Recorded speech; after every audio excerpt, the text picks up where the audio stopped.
Olá, está no ar mais um programa Direto ao Ponto. Vamos falar hoje sobre um assunto muito interessante, que é a piscicultura, a aquicultura. Para falar sobre isso está aqui Jules Bortoli, que é o diretor de Relações Governamentais da Peixe BR e também da Bom Futuro Piscicultura, que é lá do Mato Grosso, que está produzindo peixe. Júlio, seja bem-vindo. Muito obrigado pelo convite. É um prazer estar aqui falando para os amigos do Canal Rural. Diz uma coisa, me fala o que é a Peixe BR, o que ela representa. A Peixe BR é uma entidade de classe, os associados, os produtores de peixe do Brasil se associaram para combater fraudes, para barganhar medidas estruturantes, para relacionar com o governo, para promover o peixe de piscicultura, enfim. É uma associação, como tantas outras associações, que surgiu e nasceu muito forte, já tem uma representatividade muito grande, tem uma articulação muito boa e tem conquistado, nos últimos anos, bastante coisa boa. Diz uma coisa, como é que está essa questão da piscicultura? Fala-se aquicultura, que é, como diz assim, aquicultura, qual que é a diferença de aquicultura? Água. Água, aquicultura, água. Então, por exemplo, lá no Mato Grosso tem aquamate, também água. Por quê? Jacaré, ranicultura, criação de rã. Né? Tudo que é criado na água? Tudo que é criado na água. Mas, no final das contas, a gente tem uma bastante concentração, principalmente no Mato Grosso, de piscicultura mesmo, né? São piscicultores. Já na Peixe BR, a gente tem criadores de ostra, mexilhão, então algas. Então, você tem um leque muito grande de produtos aqua. Né? Basicamente, a piscicultura tem uma relevância maior, até mesmo porque é muito mais comum de você ver pessoas comendo peixe do que esses outros frutos do mar, né? Mas, resumindo, é isso. A aquicultura vem de produtos criados na água. Como é que está a piscicultura, por exemplo, no Brasil, no Mato Grosso? Faz um relatinho para nós aí. Olha, por um lado, a gente está bastante otimista. É a nova fronteira da proteína animal, né? A gente ainda vê, por exemplo, alguns números para ilustrar. Do consumo de peixe do Brasil, 4 quilos vem da pesca. 4 quilos por habitante ano. Quanto que é o consumo de habitantes? 4 provenientes da pesca, 3,2 da piscicultura e 2 provenientes do peixe importado. Então, basicamente, está dividido assim. Então, o que nos deixa otimista? Que é a nova fronteira. A pesca está em declínio, né? Os estoques pesqueiros, os estoques existentes no rio, no mar, estão cada vez mais estáveis, né? É algo finito, chega uma hora que o consumo aumenta, a demanda aumenta, e o peixe não consegue se reproduzir na mesma velocidade que a gente consegue capturar. Então, a grande fronteira da proteína, a nova frente da proteína animal, realmente está na piscicultura. Mas assim, a nível mundial, hoje a piscicultura o peixe já é a mais consumida, né? O mercado... Agora, no Brasil, que é baixo, ou não? Como é que é no Brasil em relação, por exemplo, a outros países?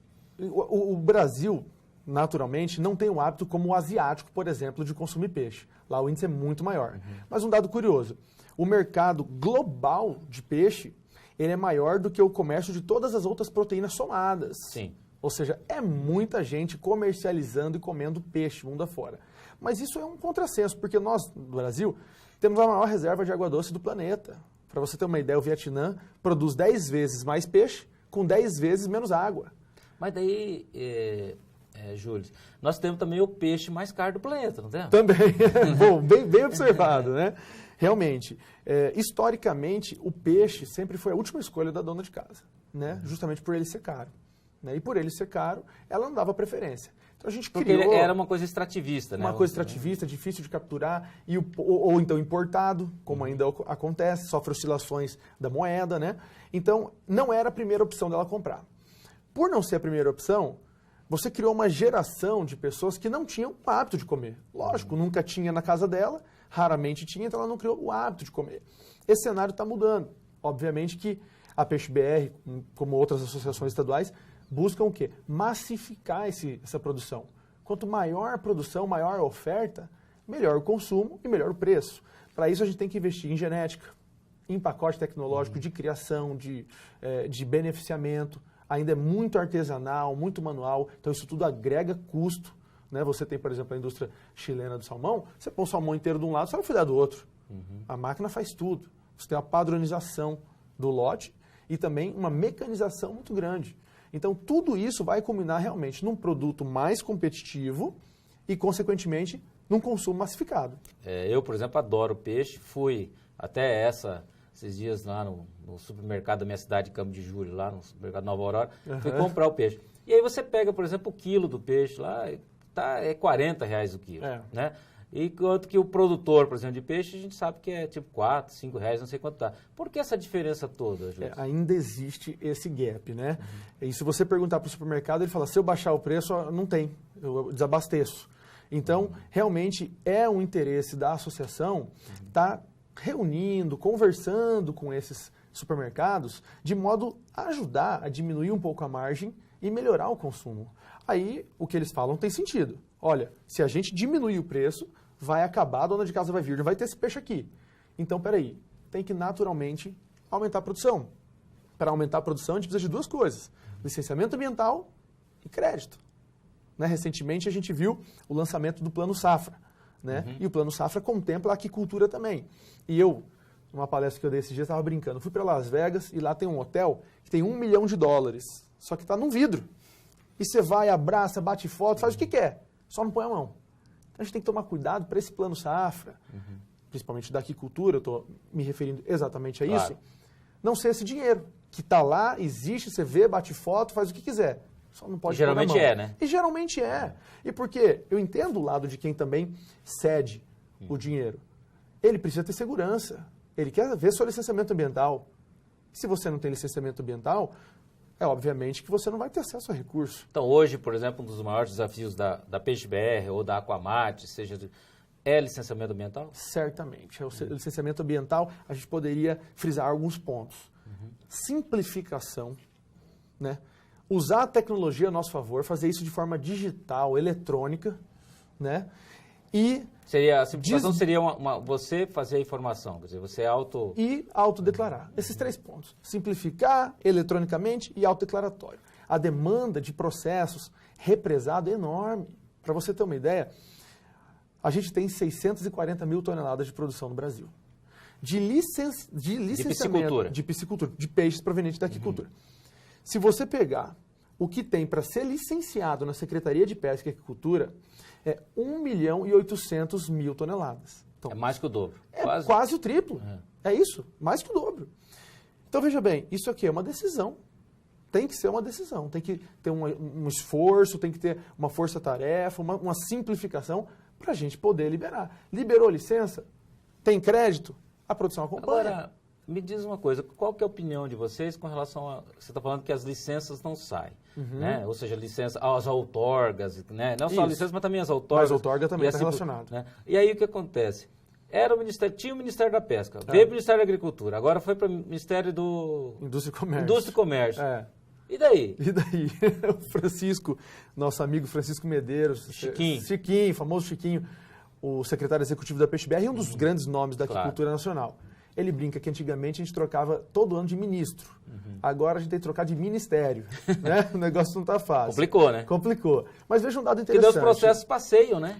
Eles passeiam, ele não tem continuidade. Imagina, cada um começa, tem uma nova cabeça, um novo jeito de fazer a coisa, e realmente quem sofre com isso é o produtor. Mas veja um dado interessante. O Ministério da Pesca, o MPA, ele existiu por 12 anos. Né? E passou para o Ministério da Agricultura nos últimos 18 meses. 1 ano e pouco, né? Beleza. Nesses 18 meses, foi licenciado 120 mil toneladas em águas da União. Nos outros 12 anos, 153 mil.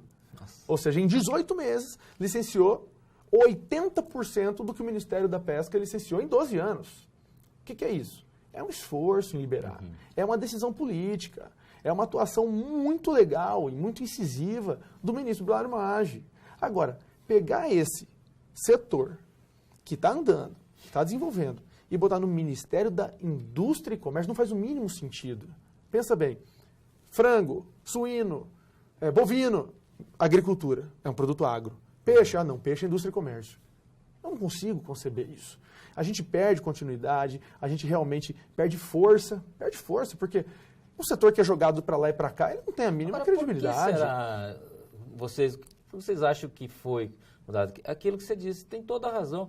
Você pega a suinocultura, a avicultura, todas as carnes, é agro. É agro. Né? E agora o peixe não é diferente, né? O peixe não é diferente, é um animal, também envolve licenciamento ambiental, também. E outra, quem produz o peixe? Mas então por que essa decisão? Política. Né? Política, claramente política. O posicionamento da PeixeBR é realmente se posicionar contra essa mudança. Essa mudança não vai agregar em nada. ao setor. Agora, você está falando de...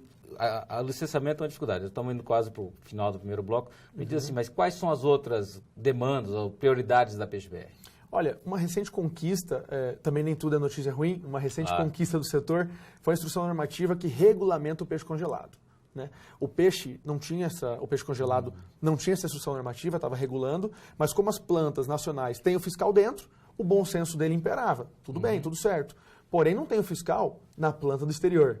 Então, esse peixe vinha com água, às vezes até 40% com água enxertada. Entendi. Olha, peixe contra peixe a gente consegue competir, mas contra a água não dá. Vender água a preço de peixe é fazer o nosso consumidor de palhaço e também jogar de maneira covarde contra a aquicultura nacional. Essa é uma importante conquista. Muito interessante isso aí. Nós vamos um breve intervalo, já voltamos falando mais sobre peixe. Não sai daí.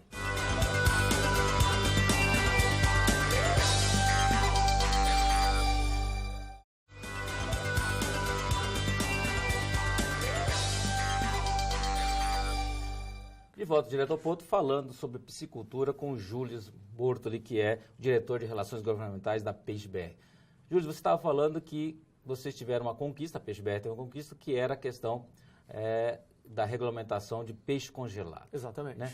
Agora, então, o que vai acontecer agora? Tem a mesma norma, quer dizer, não pode ter gelo, não pode botar água no peixe. Me explica melhor isso aí. Exatamente. Essa instrução normativa, recentemente publicada, aprovada, ela vem justamente para colocar regra no peixe congelado. Qual o padrão aceitável, né? Então, o que a gente via era o peixe nacional seguindo esse padrão e o peixe importado aprontando com o nosso mercado. Então, uma técnica bastante utilizada é o glaze, que é você colocar uma camada de água por fora. Então, a dona de casa pagava 1 quilo, quando descongelava, ele não tinha 1 quilo. Só que isso também é facilmente percebido. A dona de casa não é besta. Quando ela descongela e vê que aquela água derreteu toda, ela... E vira uma borracha também. E vira uma borracha. Aquilo lá, ele não mantém as mesmas características, né? Fora que ela está pagando água. Mas eles desenvolveram uma técnica, usando um produto químico, que é aumentar, hidratar, inchar a célula de dentro do peixe. Nossa, então, quando você descongela, aquele peixe tem 1 quilo? Tem 1 quilo mesmo. Mas quando ele vai para a panela, ele desidrata, ele não rende. Então é uma técnica um pouco mais difícil de ser percebida, mas porém com a instrução normativa, os fiscais agora têm ferramentas, enfim, normas bastante específicas para conseguir barrar isso aí. Agora se fala muito, quando qualquer fórum que você vai fora do Brasil, todo mundo está de olho no Brasil com relação à piscicultura. Quer dizer, hoje a China é o maior produtor, mas se espera que o Brasil venha a ser assim grande fornecedor. Mas em que mercado que vai ser? Por exemplo, na tilápia, vai ser, por exemplo, peixes do Brasil, tem essas cruzamentos. Queria que você falasse para nós o que nós vamos ter interesse no mercado internacional, por exemplo, de comer o tambaqui, o tambacu, né, e essas misturas todas. Sim, aí. Os cruzamentos. É uma pergunta interessante. Hoje, o maior peixe produzido do Brasil é a tilápia, né? Mato Grosso hoje é o 4º colocado na produção nacional.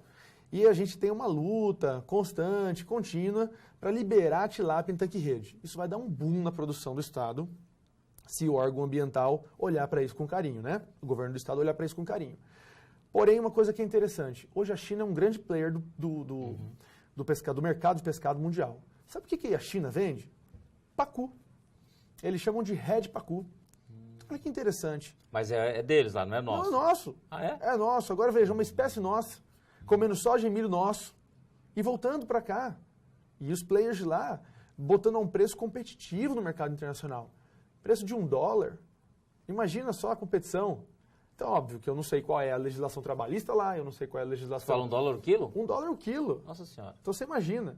Então, eu não sei qual é a legislação trabalhista lá, não sei qual é a legislação não, ambiental lá, e não sei também não qual tem, é... né? Pois é, eu imagino que um pouco desse preço está aí. E fora que a política econômica deles de mexer no câmbio. Mas e a qualidade? A qualidade, uma coisa interessante, a gente sempre associa mercados asiáticos com baixa qualidade. Porém, eles não são besta. Eles sabem onde eles vão mandar esse peixe. Agora, tinha também aquele... A Europa exige, eles cumprem. Aquele peixe que vem do Vietnã, como é que é o... Pangáceos. Eu até comi um dia aquele lá, fiz, assim, é estranho. Ele é meio mole, assim, né, esponjoso. E estava até se proibindo, mas liberou? Liberou, em muitos estados do Brasil já se liberou. O Mato Grosso ele tem uma legislação. Em São Paulo já está liberado, fizeram um teste agora recentemente em supermercados, acabou, esgotou. Isso é muito legal, saber que a gente tem políticos com mentalidade para o novo, certo? E que a gente também tem que ter essa competitividade. E no Mato Grosso é uma espécie exótica, então ele já é permitido em tanque escavado, desde que se respeite algumas normas que a Secretaria de Meio Ambiente exige. Mas um fato curioso dele, ele é uma proteína branca, sem espinha, um filé bom, um bagre, e o grande pulo do gato, ele tem uma respiração pulmonar. Então, o limite... Ou seja, quando você fala respiração pulmonar, você quer dizer assim que você tem uma capacidade maior por metro de água. Exatamente. Por quê? Porque se o trem apertou, o peixe está sem oxigênio no seu ouvido, ele sai para cima, respira. Então você coloca muito mais peixe por metro. Isso com certeza dá uma vantagem competitiva. Você pode produzir muito mais carne na mesma área. Você pode alavancar a sua produção. Agora você está me falando muito da tilápia. Sempre quando eu converso, inclusive com o Francisco, o Chiquinho, ele fala tilápia para nós seria uma baita solução, em particular para o Mato Grosso, que não é permitido, não sei como é que está. Agora, por que essa tilápia toda? É um peixe que as pessoas gostam de consumir, o restaurante que gosta? Fala as pessoas brincam, a tilápia é o frango da água. Eu diria ao contrário, o frango é a tilápia da terra, porque a tilápia ela tem uma relevância muito grande no mercado global. O que favorece o consumidor? Primeiro que ele faz, o produtor. Primeiro que ele faz conta. A tilápia tem mais viabilidade econômica, uma conversão alimentar. É um peixe criado há mais de 2.000 anos, é um peixe rústico. Então a conversão alimentar dele é o frango, igual você falou. Ele tem frango e porco, é a comparação. Ele consome, ele converte bem, ele tem um pacote tecnológico todo formado. Você já encontra vacina genética, você encontra linhagem de melhoramento genético, vacinas específicas, máquinas específicas para filetar, para tirar o couro. Enfim, você tem todo um pacote tecnológico desenhado. É uma commodity, o mundo inteiro conhece tilápia, o mundo inteiro come tilápia. Não precisa fazer marketing. Divulgação, não precisa divulgar, não precisa tornar conhecido. Já é uma commodity, já é um peixe conhecido e ele dá o tombo de em 6 meses. Então, um peixe nativo você tem que ficar 1 ano colocando ração. O pintado, mesma coisa, que é outra espécie de peixe nativo bastante produzida. A tilápia, em 6 meses, com melhoramento genético, a tendência é reduzir isso para 5, para 4 meses. Agora, o grande mercado, o grande potencial do Brasil, você falou em tanque escavado e tanque rede. É o tanque-rede ou não? Ou é tanque escavado? Não, qual que vai ser? Com certeza é o tanque-rede. Mas essa tilápia ela é permitida em tanque-rede? É permitida, exatamente. No Mato Grosso? Não, no Mato Grosso não. Na verdade, o que acontece? No Brasil inteiro, praticamente no Brasil inteiro Mato Grosso é diferente. Pois é, mas é que quando teve a Lei 8464, né, no governo Blairo, ele liberou espécies exóticas. Só que o tanque-rede não era uma realidade naquela época. Então a lei não fala tanque-rede, não tem essa palavra. Entendi. Porém, não é proibido. Não é proibido. Peixe porque exótico ele não é predador, né? Ele não é predador, mesmo que fosse, você tem mecanismos de mitigar. Ele, na verdade, ele é predado pelo... Ele é predado. Você tem mecanismos de mitigar, você tem a reversão sexual, que permite que esse peixe ele saia estéril de lá, caso haja fuga. Primeiro, não é interesse também de ninguém que haja fuga. O produtor não quer ver o dinheiro dele fugindo do tanque. E outra, isso no Brasil inteiro, para você ter uma ideia, Mato Grosso do Sul produz um tanque-rede. Qual que é a diferença com Mato Grosso? É o mesmo Pantanal, é a divisa, é tudo... Tem a mesma bacia, Tem a mesma bacia. Então é uma questão mais ideológica. E um pouco também é o seguinte, se o técnico, que ele está com a caneta na mão, ele licencia e acontece algum problema, ele é penalizado. Se ele licencia e não acontece nada, ninguém vai lá dar os parabéns. Então é muito injusto, ele não tem motivo nenhum. Se dá errado, ele é culpado. Porque não está bem claro na lei. Não está claro. Agora, se a SEMA der o posicionamento de que realmente, olha, a lei fala que é liberado peixe exótico, híbrido, alóctones, ou seja, porque o que é alóctone? É um peixe que ele não é exótico, não é de outro país, porém ele não é daquela bacia. Né? Então, veja bem, se... É como você pegar um peixe da bacia amazônica... Do prata e colocar na Amazônica. Exatamente. Então você pode criar no rio... Tipo tucunaré, esses peixes. Exatamente. Você pode criar ele fora da bacia dele. Desde que respeite os mecanismos, esse, que na hora do licenciamento ambiental, o órgão ele vai determinar. Você tem que fazer isso para diminuir, para mitigar o risco dele fugir. Sem problema nenhum. Nós estamos indo para o final, eu tenho que te perguntar uma coisa, que eu gosto demais de peixe. Uhum. Muitas vezes a gente vai comprar um peixe, você compra um peixe e você não sabe se ele é de tanque escavado ou tanque rede, porque o tanque escavado, ou seja, é o açude que a gente chama, né? Aquele que escavou, joga água lá. E muitas vezes ele tem gosto de barro. Sim. E tem vezes que você compra e não tem. Por que essa história? Veja bem, existe uma substância que acontece, que é comum até de certa forma aparecer no tanque, que chama geosmina.